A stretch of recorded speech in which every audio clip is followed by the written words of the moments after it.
샬롬 2022년 4월 1일 사순절 27일차 금요일입니다. 기도하겠습니다. 주님, 오늘도 말씀으로 이 하루를 열게 하심을 감사드립니다. 주님, 우리로 하여금 누군가에게 따뜻한 의식주를 제공하는 집과 같은 존재가 되게 하소서. 혈연을 넘어 우리가 제공하는 집의 역할이 누군가에게 생명이 유지되는 기적을 허락하소서. 예수님의 이름으로 기도드립니다. 아멘. 오늘의 말씀은 출애굽기 9장입니다. 여호와께서 모세에게 이르시되 바로에게 들어가서 그에게 이르라. 히브리 사람의 하나님 여호와께서 말씀하시기를 내 백성을 보내라. 그들이 나를 섬길 것이니라. 내가 만일 보내기를 거절하고 억지로 잡아두면 여호와의 손이 들에 있는 네 가축 곧 말과 나귀와 낙타와 소와 양에게 더하리니 심한 돌림병이 있을 것이며 여호와가 이스라엘의 가축과 애굽의 가축을 구별하리니 이스라엘 자손에게 속한 것은 하나도 죽지 아니하리라 하셨다 하라 하시고 여호와께서 기한을 정하여 이르시되 여호와가 내일 이 땅에서 이 일을 행하리라 하시더니 이튿날에 여호와께서 이 일을 행하시니 애굽의 모든 가축은 죽었으나 이스라엘 자손의 가축은 하나도 죽지 아니한지라. 바로가 사람을 보내어 본즉 이스라엘의 가축은 하나도 죽지 아니하였더라. 그러나 바로의 마음이 완강하여 백성을 보내지 아니하니라. 여호와께서 모세와 아론에게 이르시되 너희는 화덕에 재 두 움큼을 가지고 모세가 바로의 목전에서 하늘을 향하여 날리라. 그 재가 애굽 온 땅에 티끌이 되어 애굽 온 땅의 사람과 짐승에게 붙어서 악성 종기가 생기리라.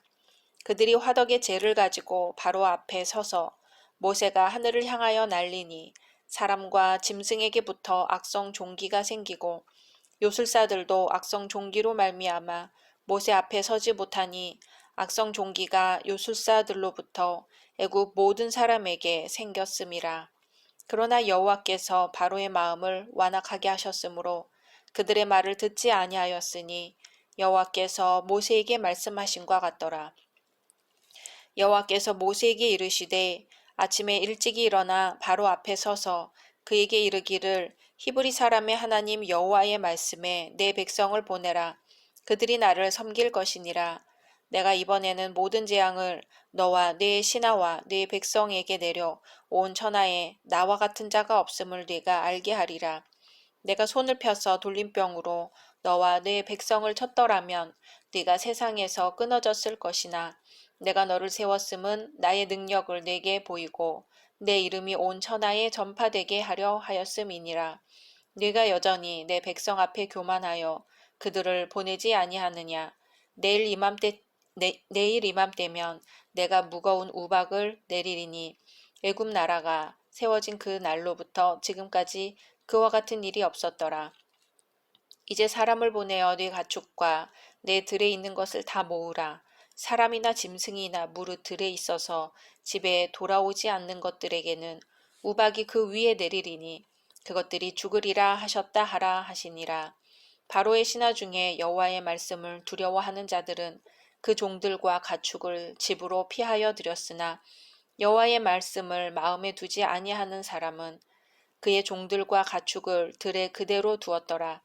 여호와께서 모세에게 이르시되 너는 하늘을 향하여 손을 들어 애굽 전국에 우박이 애굽 땅의 사람과 짐승과 밭의 모든 채소에 내리게 하라. 모세가 하늘을 향하여 지팡이를 들매 여호와께서 우레소리와 우박을 보내시고 불을 내려 땅에 달리게 하시니라. 여호와께서 우박을 애굽 땅에 내리심에 우박이 내림과 불덩이가 우박에 섞여 내림이 심히 맹렬하니 나라가 생긴 그때로부터 애굽 온 땅에는 그와 같은 일이 없었더라. 우박이 애굽 온 땅에서 사람과 짐승을 막론하고 밭에 있는 모든 것을 쳤으며 우박이 또 밭의 모든 채소를 치고 들의 모든 나무를 꺾었으되 이스라엘 자손들이 있는 그곳 고센 땅에는 우박이 없었더라. 바로가 사람을 보내어 모세와 아론을 불러 그들에게 이르되 이번은 내가 범죄하였노라. 여호와는 의로우시고 나와 나의 백성은 악하도다. 여호와께 구하여 이 우레소리와 우박을 그만 그치게 하라. 내가 너희를 보내리니 너희가 다시는 머물지 아니하리라. 모세가 그에게 이르되 내가 성에서 나가서 곧 내 손을 여호와를 향하여 펴리니 그리하며 우레소리가 그치고 우박이 다시 있지 아니할지라. 세상이 여호와께 속한 줄을 왕이 알리이다. 그러나 왕과 왕의 신하들이 여호와 하나님을 아직도 두려워하지 아니할 줄을 내가 아나이다. 그때 보리는 이삭이 나왔고 삼은 꽃이 피었으므로 삼과 보리가 상하였으나 그러나 밀과 쌀보리는 자라지 아니한 고로 상하지 아니하였더라. 모세가 바로를 떠나 성에서 나가 여호와를 향하여 손을 펴매 우레소리와 우박이 그치고 비가 땅에 내리지 아니하니라. 바로가 비와 우박과 우레소리가 그친 것을 보고 다시 범죄하여 마음을 완악하게 하니 그와 그의 신하가 꼭 같더라. 바로의 마음이 완악하여 이스라엘 자손을 내보내지 아니하였으니 여호와께서 모세에게 말씀하심과 같더라. 아멘. 1절입니다. 하나님 여호와께서 말씀하시기를 내 백성을 보내라. 그들이 나를 섬길 것이니라. 아멘. 하나님은 계속해서 바로에게 하나님의 백성을 보내 하나님을 섬기게 하라고 명령하십니다. 하지만 억지로 잡아두면 바로의 가축들의 심한 돌림병이 있을 것이라고 하십니다. 다섯째 재앙이지요. 바로는 극심한 재앙이 임하면 당장의 고통을 면하기 위해 보내주겠노라고 말하면서도 재앙이 거두어지면 이내 다시 말을 번복하고 있습니다. 히브리 노예들이 애굽에 엄청난 노동력을 제공하고 있는데 놓아줄 마음이 없는 것이지요. 3절 여호와의 손이 들에 있는 네 가축 곧 말과 나귀와 낙타와 소와 양에게 더하리니 심한 돌림병이 있을 것이며. 아멘. 여호와의 손은 곧 하나님의 권능을 의미합니다. 가축을 대상으로 한 재앙은 애굽의 가축 숭배를 하나님께서 심판하신다는 의미를 지닙니다. 가축들은 애굽에서 거룩한 짐승으로 숭배되기도 하였지만 식용, 수송용, 군사용 등 여러 용도로 사용되고 있었습니다. 경제, 군사 등 다방면의 가치가 있었지요. 그러므로 심한 돌림병 재앙은 종교적이고 정치적이며 경제적인 심판을 포함하는 것이었습니다. 또 가축을 심판의 대상으로 삼은 것은 이스라엘에게도 출애굽 이후 계속하여 가축 숭배를 경계하였다는 점을 생각해 볼 때 의미 있는 사실입니다. 그만큼 애굽의 가축 숭배는 이스라엘에 깊이 스며 있는 애굽의 영향 중 하나로 보입니다. 가축에 대한 재앙은 이스라엘의 구출과 해방의 목적이 있지만 한편으로는 애굽의 신을 심판함으로써 하나님의 권세와 영광을 드러내고자 하신 것입니다. 그런데 모든 가축에 돌림병이 생긴 것이 아닙니다. 이스라엘의 가축과 애굽의 가축이 구별되어 이스라엘의 가축은 하나도 죽지 않고 애굽의 가축만 죽었습니다. 그럼에도 바로의 마음이 완강하여 이스라엘 백성을 보내지 않았습니다. 하나님께서 경고하신 대로 이루어진 것을 보면서도 마음을 바꾸지 않습니다. 여섯 번째 재앙입니다. 하나님은 모세와 아론에게 화덕의 재 두 움큼을 바로의 목전에서 하늘을 향해 날리라고 하십니다. 그 재가 애굽 온 땅에 티끌이 되어 애굽의 사람과 짐승에게 붙어 악성 종기가 되리라고 하십니다. 그렇게 요술사들도 악성 종기가 생겨 모세 앞에 서지도 못할 정도였습니다. 이 악성 종기로 말미암아 사람이 처음으로 해를 받기 시작합니다. 그동안 하나님의 능력을 흉내내고 저울질하던 요술사들로부터 이 악성 종기가 생기기 시작한 것은 매우 깊은 의미가 있습니다. 하나님을 대적하는 자에게 협력한 자들까지도 그냥 지나치지 않고 하나님은 징계하십니다. 그러나 바로의 마음이 완악하여 이번에도 말을 듣지 않습니다. 13절 하나님은 다시 말씀하십니다. 내 백성을 보내라. 그들이 나를 섬길 것이니라. 아멘.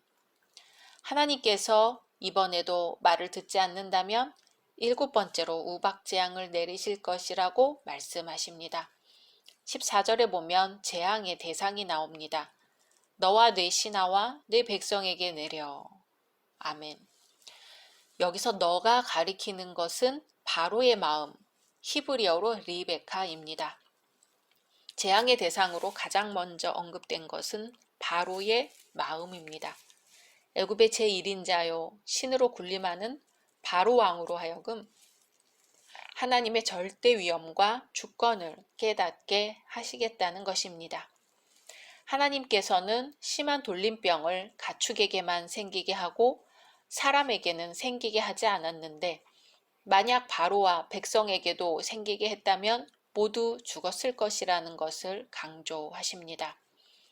살려둔 이유도 밝히시는데 그것은 바로가 하나님의 능력을 알고 하나님의 이름을 애굽 온 땅에 드러내시기 위함입니다.